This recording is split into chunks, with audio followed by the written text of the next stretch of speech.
오늘 우리에게 주시는 하나님의 말씀은 요한계시록 4장 1절에서 11절까지 말씀입니다. 그 뒤에 내가 보니 하늘에 문이 하나 열려 있었습니다. 그리고 전에 내가 들은 그 음성, 곧 나팔 소리와 같이 나에게 들린 그 음성이 이리로 올라오너라. 이 뒤에 일어나야 할 일들을 너에게 보여주겠다 하고 말하였습니다. 나는 곧 성령에 사로잡히게 되었습니다. 그런데 하늘에 보좌가 하나 놓여 있고 그 보좌에 한 분이 앉아 계셨습니다. 거기에 앉아 계신 분은 모습이 벽옥이나 홍옥과 같았습니다. 그 보좌의 둘레에는 비치옷과 같이 보이는 무지개가 있었습니다. 또 그 보좌 둘레에는 보좌 24개가 있었는데 그 보좌에는 장로 24명이 흰 옷을 입고 머리에는 금 면류관을 쓰고 앉아 있었습니다. 그 보좌로부터 번개가 치고 음성과 천둥이 울려 나오고 그 보좌 앞에는 7개의 횃불이 타고 있었습니다. 그 7 횃불은 하나님의 7 영이십니다. 보좌 앞은 마치 유리바다와 같았으며 수정을 깔아놓은 듯 하였습니다. 그리고 그 보좌 가운데와 그 둘레에는 앞뒤에 눈이 가득 달린 4 생물이 있었습니다. 첫째 생물은 사자와 같이 생기고, 둘째 생물은 송아지와 같이 생기고, 셋째 생물은 얼굴이 사람과 같이 생기고, 넷째 생물은 날아가는 독수리와 같이 생겼습니다. 이 4 생물은 각각 날개가 6개씩 달려 있었는데 날개 둘레와 그 안쪽에는 눈이 가득 달려 있었습니다. 그리고 그들은 밤낮 쉬지 않고 거룩하십니다. 거룩하십니다. 거룩하십니다. 전능하신 분, 주 하나님, 전에도 계셨으며 지금도 계시며 또 장차 오실 분이십니다 하고 외치고 있었습니다. 영원 무궁하도록 살아계셔서 그 보좌에 앉아 계신 분께 그 생물들이 영광과 존귀와 감사를 드리고 있을 때에 24 장로는 그 보좌에 앉아 계신 분 앞에 엎드려서 영원 무궁하도록 살아계신 분께 경배드리고 자기들의 면류관을 벗어서 보좌 앞에 내놓으면서 우리의 주님이신 하나님, 주님은 영광과 존귀와 권능을 받으시기에 합당하신 분이십니다. 주님께서 만물을 창조하셨으며 만물은 주님의 뜻을 따라 생겨났고 또 창조되었기 때문입니다 하고 외쳤습니다. 요한계시록을 주님이 우리에게 주신 것은 우리로 하여금 세상을 두려워하지 않게 하려 하심입니다. 오늘 이 설교를 들으시고 여러분의 마음속에 세상에 대한 두려움이 사라지는 은혜가 있기를 축복합니다. 이 요한계시록이 기록될 당시에 로마 제국의 권세는 정말 대단했습니다. 거기에 비해서 초대교회는 너무나 초라한 존재였습니다. 로마 제국뿐만 아니고 유대교회의 세력도 컸고 온갖 미신들이 있었고 수많은 신들을 섬기고 그리고 무엇보다 음란하고 방탕한 이 세상 사회 풍조가 교회를 억누르고 있었습니다. 예수님께서 초대교회 7교회에 편지하실 때 칭찬만 들은 교회는 2교회밖에 없었고 그리고는 5교회는 책망을 들었습니다. 그 말은 그때 당시에 이 로마 제국과 유대교 그 억압에 그리고 이 음란과 방탕의 당시의 문화에 교회가 서서히 무너지고 있었다는 뜻입니다. 우리 주님은 그 소아시아 7교회에 편지하시면서 그들의 처지가 너무나 힘들고 어려운 걸 주님이 다 아시는 주님이 회개하라고, 처음 사랑을 잃어버렸다고, 앞으로 당할 고난을 두려워하지 말으라고 아주 강한 어조로 말씀을 하셨습니다. 그때 당시에 참 어렵게 믿음을 지켜가고 있었던 그들의 입장에서는 주님의 말씀이 굉장히 부담스럽게 느껴질 만도 한 말씀이었습니다. 그러나 우리 주님은 아주 단호하게 회개하라, 흔들리지 마라, 죽는 일이 있어도 끝까지 말씀을 붙들고 나아가라 말만 하신 게 아니었습니다. 오늘 요한에게 편지를 쓰고 난 다음에 그 눈을 열어 하늘을 보게 하십니다. 1절 말씀에 보면 그 뒤에 내가 보니 하늘에 문이 하나 열려 있었습니다. 그리고 전에 내가 들은 그 음성, 그 나팔 소리와 같이 나에게 들린 그 음성이 이리로 올라오너라. 이 뒤에 일어나야 할 일을 너에게 보여주겠다 하고 말하였습니다. 하늘을 보여주었어요. 여기서 말하는 하늘은 하나님이 계신 곳이고 예수 그리스도께서 계셨던 곳이고, 그리고 거기서 오셨고, 그리고 다시 거기로 돌아가신 곳입니다. 그리고 우리의 믿음의 선조들이 지금 죽어 그곳에 있고 우리들도 나중에 그곳에 가는 곳입니다. 그걸 하늘이라고 그렇게 표현을 했습니다. 요한이 하늘을 이렇게 보며 제일 먼저 요한이 본 것은 하나님과 하나님의 보좌입니다. 2절 말씀에 보면 그런데 하늘에 보좌가 하나 놓여 있고 그 보좌에 한 분이 앉아 계셨습니다.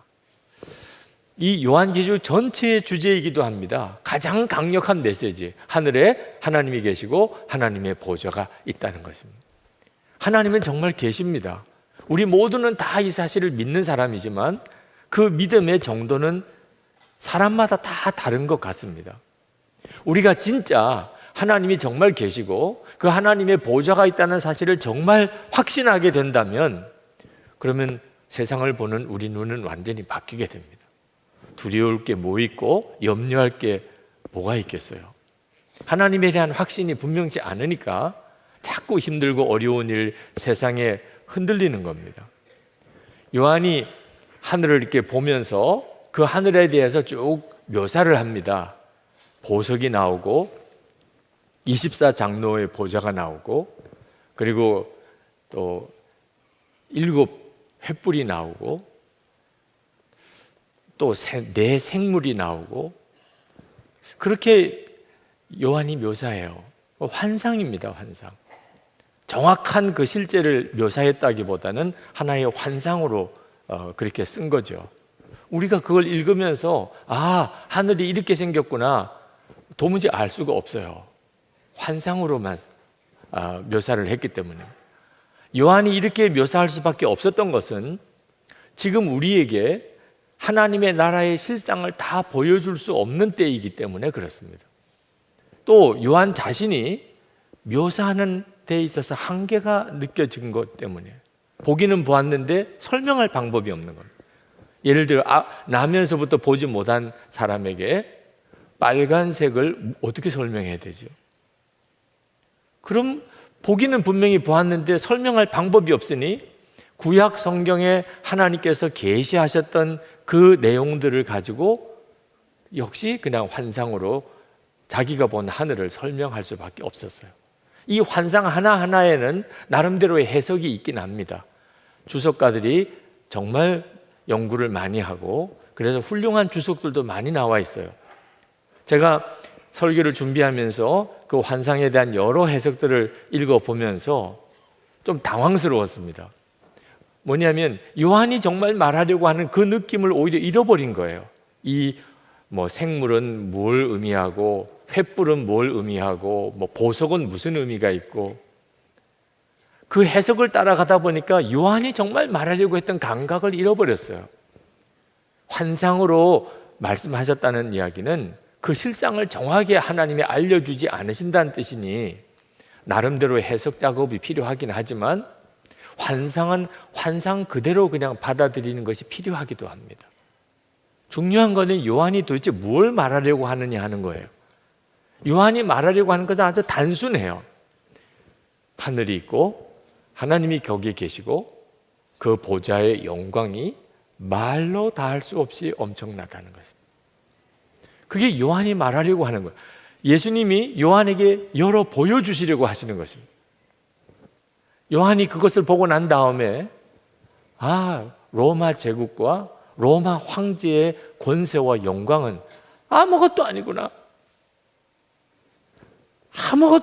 하는 사실을 알게 됐어요. 이것이 이 환상을 보여주시려는 하나님의 뜻입니다. 많은 분들이 성경이 실생활에 별로 도움이 안 된다고 생각하시는 것 같아요. 실제로 성경 속에는 돈 버는 방법이나 아이들 대학 보내는 방법이나 이런 게 없어요. 근데 여러분, 이 성경 속에는 하나님의 나라와 하나님의 보좌와 하나님의 심판에 대한 놀라운 말씀이 담겨져 있습니다. 여러분, 이것이 진짜 사실이라면, 그러면 여러분, 돈 버는 게 중요해요? 아이들 대학 보내는 게 중요해요? 하나님이 계세요. 하늘이 있어요. 거기에는 말할 수 없는 영광스러운 하나님의 나라가 있습니다. 그걸 정말 알고 나면 비로소 인생은 어떻게 살아야 되는지, 내게 무엇이 중요한지, 사람 보는 모든 관점, 잘 살고 못 살고에 대한 기준이 완전히 바뀌어져 버리게 됩니다. 네, 이보다도 더 실제적인 일은 없죠. 정말 중요한 문제예요. 우리가 이 세상 살아가는 동안에 세상에서 보는 것은 혼란스러운 것, 네. 마귀가 왕노릇하고 그래서 걱정도 많고 두려울 일도 많습니다. 근데 요한은 하늘을 보니까 거기는 하나님이 계시고 하나님의 보좌가 있고, 그리고는 끊임없는 찬양과 기쁨이 충만한 곳이 있더라는 거예요. 그러니까 세상만 보면 답답하고 너무 두렵고 낙심되지만 하늘을 바라본 사람에게는 힘이 있는 거죠. 찬양이 있고 기쁨이 있는 것입니다.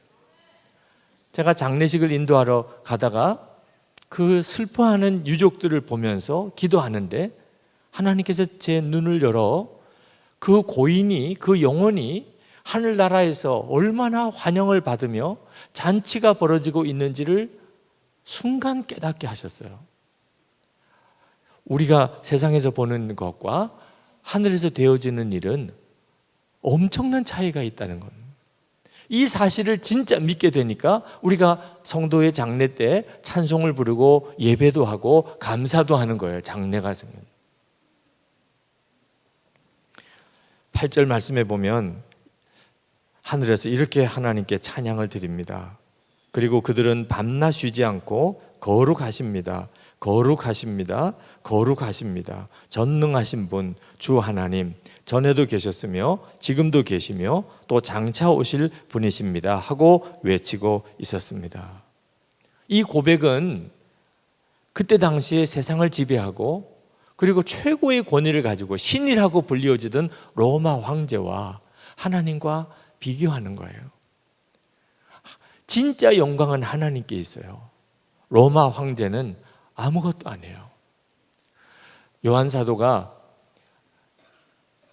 그때 당시에 이 로마 제국이 핍박하고 그리고 초대교회가 여러 가지 모양으로 무너지고 있는 모습을 보면서 걱정이 많았습니다.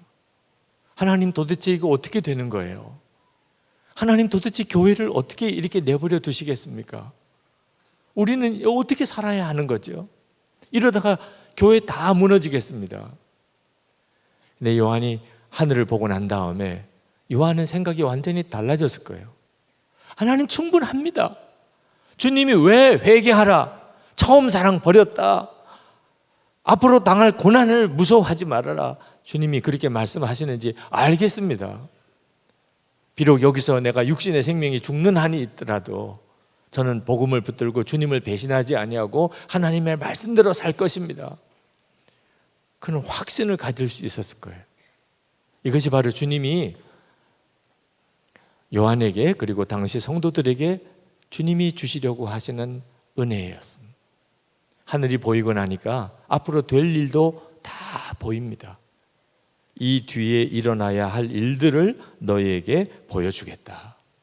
지금부터 이제 그 장면이 쫙 펼쳐지는 겁니다. 요한계시록 4장부터 마지막까지 지금 이제부터 되어질 일들을 우리 주님께서 보여주시는 거예요. 그런데 솔직히 많은 성도들은 이 요한계시록 4장을 읽으면서도 그렇게 별로 마음에 힘을 얻거나 위로를 받거나 담대해지거나 하지 않으시는 것 같아요. 지금 말씀은 엄청난 말씀을 읽었는데 이유는 내가 본 게 아니잖아. 요한이 봤다고 그러지만 내가 봐야 뭐 믿지. 나에게 보여줘봐. 내가 확신을 안 가지나. 그냥 성경만 읽어서는 나는 마음이 바꿔지지가 않네. 대부분 그런 심정이세요. 하나님 보여주시려면 나도 좀 보여주세요. 그러면 제가 다르게 살 수 있을 것 같습니다. 근데 여러분, 성경 말씀으로 충분하다는 사실을 여러분이 분명히 믿어야 합니다. 성경 말씀으로 충분해요. 많은 사람들이 체험을 통해서 믿어보려고 합니다. 하나님이 나에게 분명하게 뭔가를 보여주시면 그러면 내가 믿을 텐데, 여러분 이건 대단히 위험해요. 사도 바울이 셋째 하늘에 올라가서 그는 올라가서 보았어요. 고린도후서 12장 2절에 그가 이렇게 간증합니다. 내가 그리스도 안에 있는 한 사람을 아노니 그는 14년 전에 셋째 하늘에 이끌려 간 자라. 그가 몸 안에 있었는지 몸 밖에 있었는지 나는 모르거니와 하나님은 아시느니라. 이게 엄청난 체험을 했는데 사도 바울은 굉장히 조심스럽게 표현하고 있어요. 자기가 보았다는 식으로 말하지 않고 그렇게 본 어떤 사람을 내가 알고 있다, 이런 형편으로 표현을 했습니다. 이유는요, 이런 식의 체험이 그 사람의 믿음이 뒷받침되지 않으면 그 사람에게 위험하기 때문에. 실제로 셋째 하늘을 보았던 이 사도 바울에게는 육신의 가시가 생겼어요. 그가 영적으로 교만해지지 않게 하기 위해서였습니다. 고린도후서 12장 7절로 내려가 보면 여러 계시를 받은 것이 지극히 크므로 너무 자고하지 않게 하시려고 내 육체에 가시 곧 사단의 사자를 주셨으니 이는 나를 쳐서 너무 자고하지 않게 하려 하심이니라. 여러분, 모든 것을 다 체험을 통해서 믿겠다고 하는 분들은 이런 오류에 빠져요. 마귀가 거짓 체험으로 우리를 미혹하는 데 선수입니다. 그러므로 우리는 하나님의 말씀으로 영안이 열리기를 구해야 하고 그것으로 충분해요. 하나님의 말씀과 성령의 역사에 의하여 우리는 요한과 똑같이 하늘을 보게 됩니다. 사도 바울도 요한도 그들이 삼층천에 올라가 보고 하늘을 보게 된 것은 전적으로 성령의 역사 때문이었습니다. 2절 초반에 보면 나는 곧 성령에 사로잡히게 되었습니다. 성령에 사로잡혀서 그 하늘을 보게 된 거예요. 그런데 여러분 아십니까? 지금 저와 여러분 안에 요한 안에 역사하셨던 그 성령께서 역사하고 계시다는 사실. 요한 안에 계신 성령님이나 우리 안에 계신 성령님이 같은 분이세요. 성령께서는 요한의 눈을 열어서 하늘을 보게 하셨습니다. 그리고 하늘에서 드려지는 예배를 보게 하셨어요. 여러분, 지금도 성령님께서는 우리 안에 역사하셔서 우리를 오늘 이 예배 자리로 오게 하셨습니다. 예배를 경험하는 것은 똑같아요. 여러분, 우리는 비록 이 땅에서 하나님께 예배하지만 실제로는 우리의 영은 하나님의 보좌 앞으로 성령의 인도함을 받아 거기서 하나님께 예배하는 것입니다. 지금 이 한국에 수많은 교회가 있는데 지금 이 시간에도 예배를 드립니다. 그들은 다 하나님의 임재 앞에 예배를 드립니다. 하나님이 예배를 받으시려고 각 교회로 오시는 게 아니고 성령께서 모든 예배하는 성도들을 하나님 보좌 앞으로 인도하시는 거예요. 그러므로 우리는 예배를 통해서 요한과 똑같은 경험을 하고 있는 것입니다. 천상에 드려지는 하나님의 예배에 참여하는 거죠. 후안 카를로스 오르티즈 목사님이 쓴 책에 주님과 동행하십니까? 거기에 짤막한 이야기가 하나 나옵니다. 한 번은 이 오르티즈 목사님이 영국의 링컨 교회에 예배를 드리게 됐습니다. 그 교회 예배당이 대단히 웅장하고 큽니다. 화려하고 예배당 길이만 210m에 될 정도로 그렇게 대단한 예배당이에요. 예배당 시설도 너무나 아름답고, 그리고 예배를 인도하는 분들이 예복을 입고 예배하는 모습이 너무 멋있고, 그리고 찬양대도 너무나 아름다웠어요. 그래서 오르티즈 목사님이 황홀했습니다. 야, 오늘 정말 멋있는 예배를 드리는구나. 그리고 기도가 저절로 나왔어요. 그때 이렇게 기도했다고 그럽니다. 오 가장 높은 곳에 좌정에 계신 우리의 아버지시여, 오늘 아침 우리는 주의 존전에 모였습니다. 근데 그때 주님께서 갑자기 목사님에게 말씀하셨어요. 닥쳐라. 너와 나는 온종일 대화를 나누고 지내고 있는 그런 사이인데 이제 와서 가장 높은 곳에 좌정에 계신 우리 아버지라고? 여러분, 우리는 때때로 착각할 때가 많아요. 하나님은 저 하늘에만 계시는 분인 줄로 생각해요. 실제로는 하늘에 계신 하나님이나 우리 안에 계신 성령은 같은 하나님이세요. 우리가 그 성령님에 의해서 매번 이렇게 예배하고 기도하는 거예요. 우리가 늘 만나는 분이에요. 우리에게 지금 역사하고 계신 분이에요. 여러분, 이 사실을 놓치시면 안 돼요. 하늘에 올라가 보는 체험을 한 사람만 하나님을 확실히 믿는 게 아닙니다. 지금도 우리는 정말 놀라운 성령의 역사를 경험하고 있어요. 제가 담임 전도사로 처음 교회를 맡았을 때 그 교회가 여주에 있는 아주 그 산골에 있는 조그만 교회였습니다. 마을이 한 40호 정도밖에 안 되는 아주 작은 마을에 논 가운데 예배당을 이렇게 지었습니다. 지금 생각해도 굉장히 초라하고 아주 자그마한 그런 예배당이었습니다. 근데 여러분, 지금 선한목자교회 예배당과 그때 제가 처음 전도사로 목회하던 그 예배당은 엄청난 차이가 있죠. 그렇지만 교회인 것은 똑같아요. 이 예배당이 있는 이 선한목자교회나 제가 처음 목회를 시작했던 그 여주 산골에 있었던 조그만 교회, 똑같이 교회예요. 여러분, 동일한 것을 여러분 눈 떠야 됩니다. 교인도 많고 예배당도 크고 그리고 정말 감동적인 여러 예배 순서가 있는 이런 곳에서 예배 드리는 사람은 야, 오늘 정말 멋있는 예배야. 천국에서 아마 이런 예배 드리겠지, 이렇게 생각할 수 있어요. 그러나 아주 작은 교회, 그저 예배 순서도 너무 평범하고 별로 감동적일 것도 없는 그런 곳에서 드려지는 예배는 수준이 낮은 예배입니까? 요한계시록 소아시아 7교회에 보면 서머나 교회, 빌라델비아 교회는 정말 작고 가난한 교회였습니다. 근데 그 두 교회만 칭찬을 받았어요. 여러분, 절대로 교인 수나 예배당 크기나 또는 어떤 감동적인 순서에 속으시면 안 돼요. 예배는 전적으로 성령에 의하여 드리고 예배는 내가 이 땅에 있으면서 동시에 하나님의 보좌 앞에 가 서는 시간입니다. 어느 예배나 똑같아요. 요한복음 4장 23절에 아버지께 참되게 예배하는 자들은 영과 진리로 예배할 때가 오나니 곧 이때라. 아버지께서는 자기에게 이렇게 예배하는 자를 찾으시느니라. 이것이 예배예요. 영으로 진리로 예배하는 것. 그게 어떤 자리든지 어떤 규모든지 상관없어요. 성령이 역사하셨느냐 안 했느냐가 중요한 것입니다. 예배는 하늘의 문이에요. 찬양은 그 문을 여는 것입니다. 오늘 이 시간 여러분들이 지금 그 자리에 있는 거예요.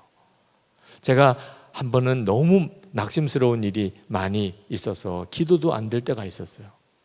성경을 읽어도 하나도 들어오지 않아요, 눈에. 어떻게 해야 될지를 모르겠어요.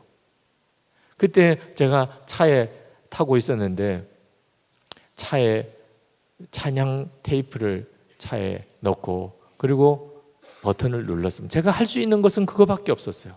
찬양 테이프의 버튼을 누르는 거예요. 그리고 찬양이 들려오기 시작했습니다. 첫 번째 찬양곡을 이렇게 들으면서 참 놀랍게 제 마음이 풀어지는 느낌이 들어요. 문제는 여전히 많고 근심스러운 일도 있지만 제 마음이 이렇게 확 풀어져요. 두 번째 찬양이 진행되면서 내 마음이 뜨거워지기 시작하더라고요. 그건 정말 신비한 일이었어요. 세 번째 찬양이 들릴 때 기도가 돼요. 그렇게 기도가 안 될 것 같고 무슨 기도를 해야 될지도 모르겠는데 제 속에서부터 기도가 나오기 시작하더라고요. 여러분도 꼭 경험해 보세요. 예배가 하늘의 문이고 찬양은 그 문을 여는 것입니다.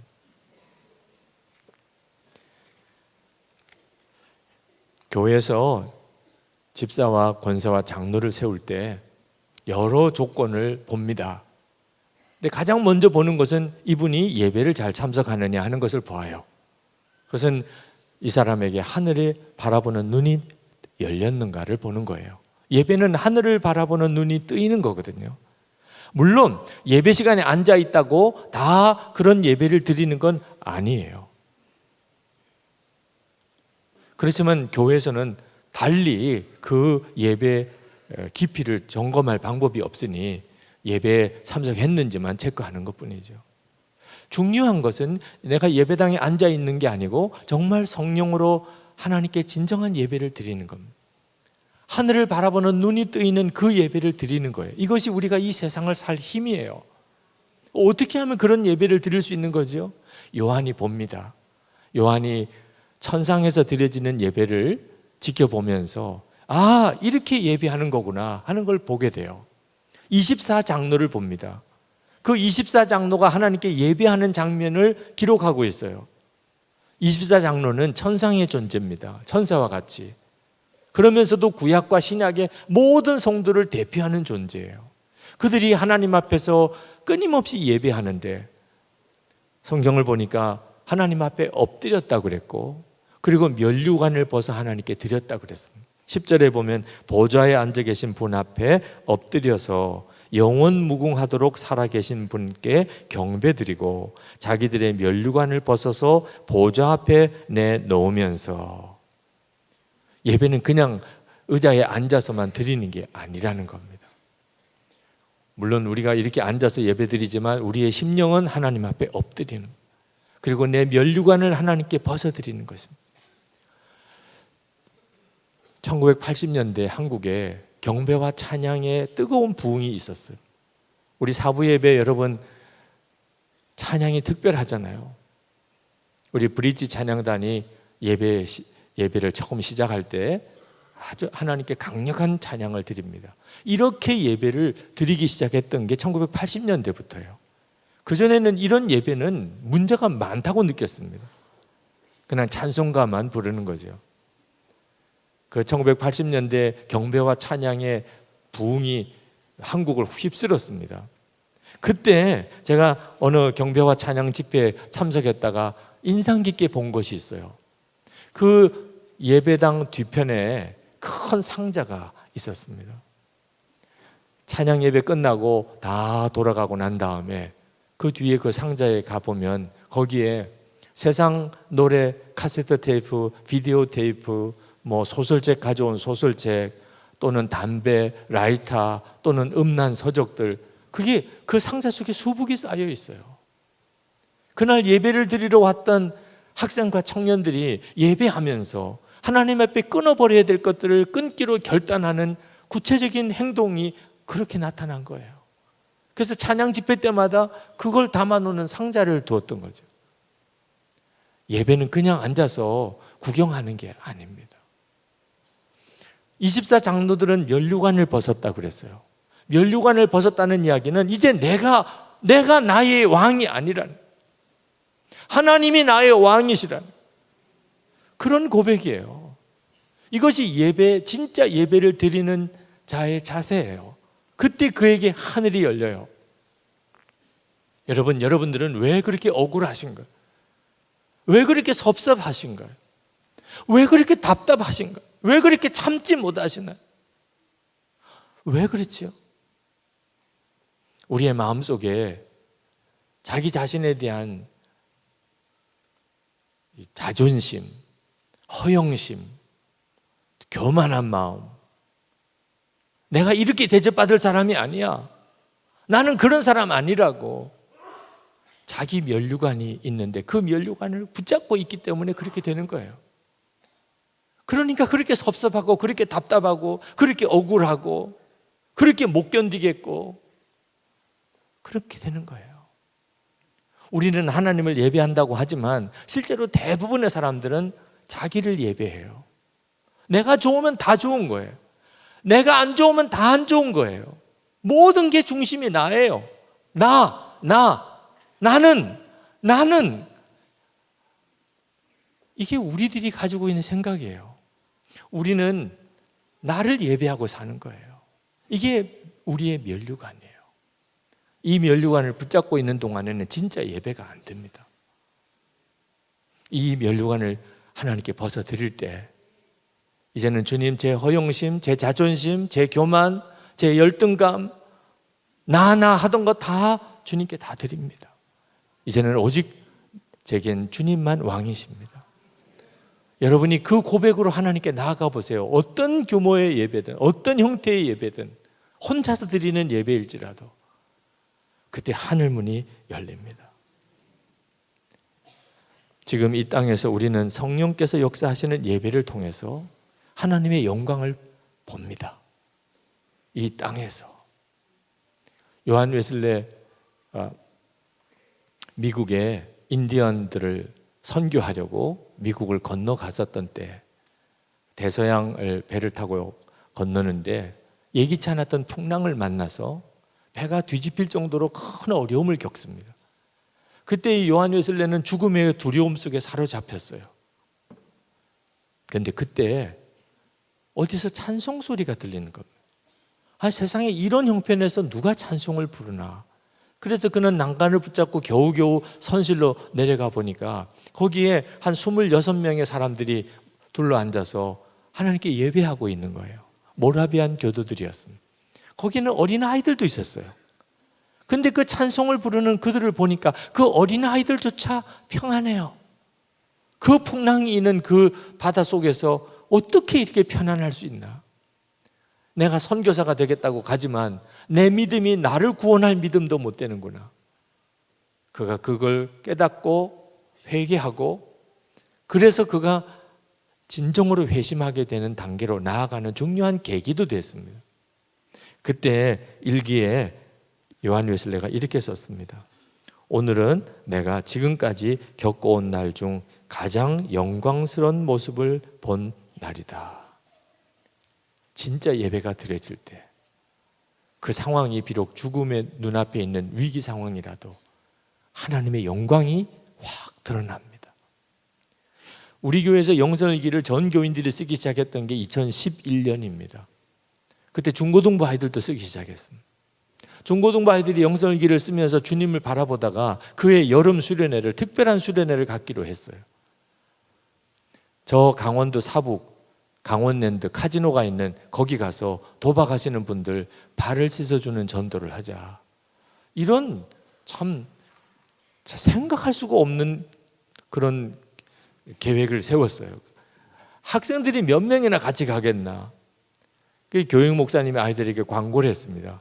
이번 수련회는 절대로 무슨 즐거운 프로그램이 있는 것도 아니고 좋은 잠자리가 있는 것도 아니고 우리가 세숫대야에 물을 받아서 어른들 도박하는 분들 그분들 발 씻어주는 전도를 가는 것이다.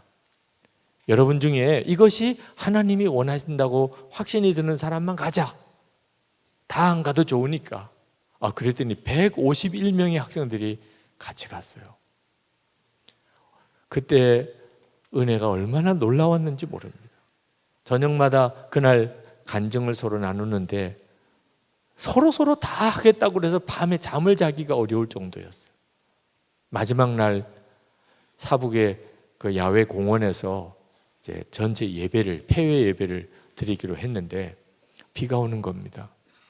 비가 오면 다들 하나님 비 안 오게 해주세요. 또는 비 안 오는 어떤 실내에서 예배 드릴 수 없을까 그래야 되잖아요. 근데 뭐 대책이 없었어요. 근데 아이들의 분위기가 심상치 않았어요. 아니 목사님 비 오는 게 뭐 문제예요? 비 온다고 예배 못 드려요? 이런 분위기가 됐어요. 비가 내리는 중에 야외에서 예배가 시작이 됐습니다.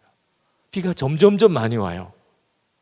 비가 더 점점점 많이 오니까 아이들이 하나 둘 앞으로 나와서 춤을 추면서 예배하기 시작하는 거예요. 제가 설교하면서 울었어요. 이미 설교하기 전부터 울었어요. 설교할 때는 안 울게 해달라고 기도를 했을 정도예요. 그건 정말 영광스러운 것이었어요. 조건은 최악의 상황이었어요. 그렇지만 영광이 있었어요. 진짜 예배가 드려지니까 이 땅에서 그대로 하늘을 경험한 거죠. 우리의 예배를 받으시는 하나님은 우리와 함께 하시는 하나님이십니다.